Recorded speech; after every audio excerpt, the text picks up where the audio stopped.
Rocky Long, the San Diego State head football coach, getting ready to join us. This segment of Scott and BR is presented by Sonic, America's Drive-In. You betcha.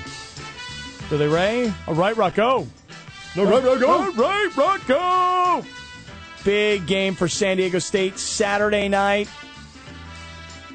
Boise State comes to town. Ooh. And this is the opportunity of a lifetime for these kids. Rocco!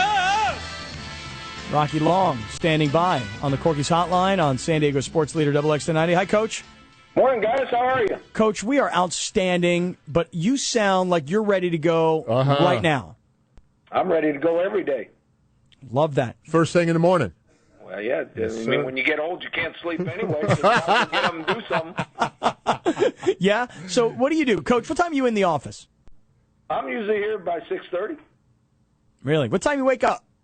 Oh, about 4 o'clock. What do you do between the time you wake up and the time you get to the office? Yeah, I mean, what, you got a little Jack LaLanne video going or something? Well, no, I do a little workout, and then I read the newspaper, and then I listen to you guys on the radio. All right. Absolutely brilliant. This is a good man right That's here. how you do it. Rock, just for a second, before we talk Boise State, just tell us a little bit about this Colorado State. This was a disaster, and I say that not because of the way you guys won, just the conditions in the middle of the game. I mean, what was going on up there? Well, the conditions were as bad as I've been in before. They with the wind blowing about 45 to 75 miles an hour and it changing direction all the time, it really made it hard to do a lot of things you wanted to do in the kicking game and on offense, and you can never get a feel for if the wind was at your back or in your face. It made it hard for the guys to catch the ball, or at least that's the excuse I'm using. They made it hard for them to catch the ball. But we had the ball a long time. We had it 90-some plays, and our offense moved the ball well. We just didn't score enough points, and we made it interesting at the end, but I was proud of how the kids hung in there and won it at the end. And it was huge for your kicker. I would imagine that Abel had a gigantic sigh of relief for supplying the winning point. Well, I'm sure he had a sigh of relief, but everybody on the sidelines had a sigh of relief too. That's right. He's been everybody else. He's been really just having a rough go of things. But I'm going to tell you something, Coach. I'm going to blame you more than I blame Abel Perez. Okay, how come? Because clearly this guy, you know where he's really struggling? Is from the right hash mark. He's a left-footed guy, and when he's on the right hash mark, he's just having a terrible time. And that's where, if you went back and you charted his misses, I would bet you that they're all coming from that same side. He can't, and he tries to fix things. So he missed that short one where he was at a really bad angle, okay? And then he came back, and from the same hash mark, he tried to fix it, and then he pushed it the other direction. He's a kid that is really struggling with his mechanics. I'm starting to sound like Coach Quintero. No, you're starting to sound like a kicking coach. I'm telling you right now, Coach, I can see it. It's as plain as day. I don't know what you guys got going on in terms of the coaching staff and, kicking coaches, or if it's just a special teams guy, but it's as plain as day for me to see. Well, I think you're exactly right, and I think we chart all that stuff, and we knew that already before you told us that. But when you have a third down and 2 or 5 or whatever, you're trying to get the first down. So it doesn't necessarily mean that you're going to put the ball on the proper hash for your kicker. Now, if it's the end of the game, the last drive, you put it in the middle of the field so your kicker has the better chance to make it like Boise State did, and he missed it anyway. Right. So you can overthink this stuff, but in reality, you can't put it on the proper hash when you're trying to get a first down. You're trying to run the play that you want to run to get the first down, so you don't have to kick field goals. Right. Rocky Long this morning on the Corky's Hotline on accusing us of overthinking. Right. Well, listen, it's just kind of an interesting thing. I wanted to hear your reaction. You can't put it on the kid. Right, I mean, he's just a kid. You got to put it on the coach. So, okay, I'm used to that. Right. Yeah, so Rock, listen, nonetheless, credit to the kids. They persevered through some really rough conditions. I mean, Lindley couldn't get passes completed. Who knows what was happening with the ball in the wind. Still having issues with guys dropping balls. Nonetheless, injuries. They got, right, and then the injury part of it. What can you tell us, Hillman, Casey, your top 2 running backs, what's going to happen?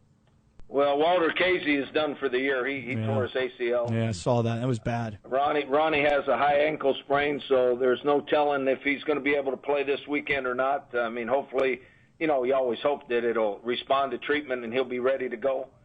But those guys got hurt in the game on Saturday night, and we lost our starting defensive end, J.J. Attelli, to a dislocated elbow. And, I mean, so all in all, I thought our kids mentally hung in there and were tough as heck to be able to pull out a win there. And now we got the excitement of playing one of the better teams in the country, so we'll put whoever we got out there, and we'll do the very best we can. Yeah. And Boise State, Rock, coming off a 1-point loss to TCU. At home. I'm telling you what, our luck's not running right because TCU lost to SMU right before they came and played us, too. Now Boise State just lost their first game in forever. Right. And now they're playing us, so yeah. Thanks, TCU. Sometimes the luck runs with you, sometimes it doesn't. Right. But, on the other hand, look, you said to us before the Michigan game, this is not the most important game on our schedule. And, of course, us at the time being the hype masters that we are, of course it's the biggest game. It's the biggest game in the history of the school. Mm-hmm. It's going to define your career. But you were right. And the fact of the matter is, this is the opportunity that these kids, they want. I mean, this is why you come to San Diego State. I mean, to get this sort of an opportunity. And in terms of recruiting, at home, hopefully massive crowd. And if you guys can pull off the win, I mean, this is just a huge opportunity for San Diego State. And yet again, here it is.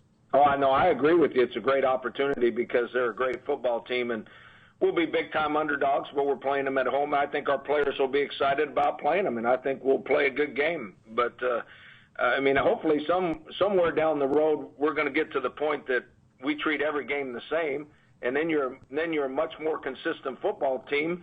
We've been up and down this year, and we're still trying to mature as a program. But, yeah, our kids will be excited, and they're a great football team, and if we can pull one off, it'll be a wonderful day. And now, Coach, at 6-3, bowl eligible, and I ask this because does the Cal Poly win count as getting you guys eligible to play in the postseason? It does. You can count one of those games a year for bowl eligibility. You can't count two.